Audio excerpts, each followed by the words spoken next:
Sizlarni Iffat serialining 21 qismi bilan tanishtirishdan mamnunman. 27 oktyabr 2025 kuni soat 19. da mening yurtim kanalida yangi qism efirga uzatiladi. Or, sadoqat va muhabbat sinovlari.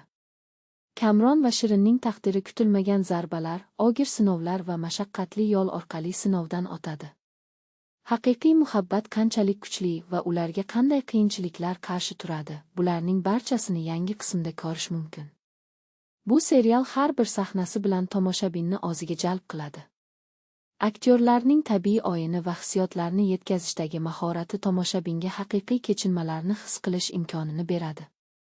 Hikoyaning rivojlanishi va syujetning murakkab qirralari tomoshani bir zumda qamrab oladi. Ekrandagi dramatik lahzalar va hissiyotlar kombinatsiyasi serialni yanada qiziqarli va esda qolarli qiladi. Shuningdek, serial tomoshabinning kunlik hayotidagi hissiyotlar bilan uyg'unlashadi, bu esa tomoshani yanada shaxsiy va yaqin qiladi. Har bir qahramonning qarorlari va ularning oqibatlari tomoshabinni hikoyaga yanada chuqurroq bog'laydi. Iffat bu nafaqat televizion serial, balki tomoshabinning qalbini zabt etadigan voqea.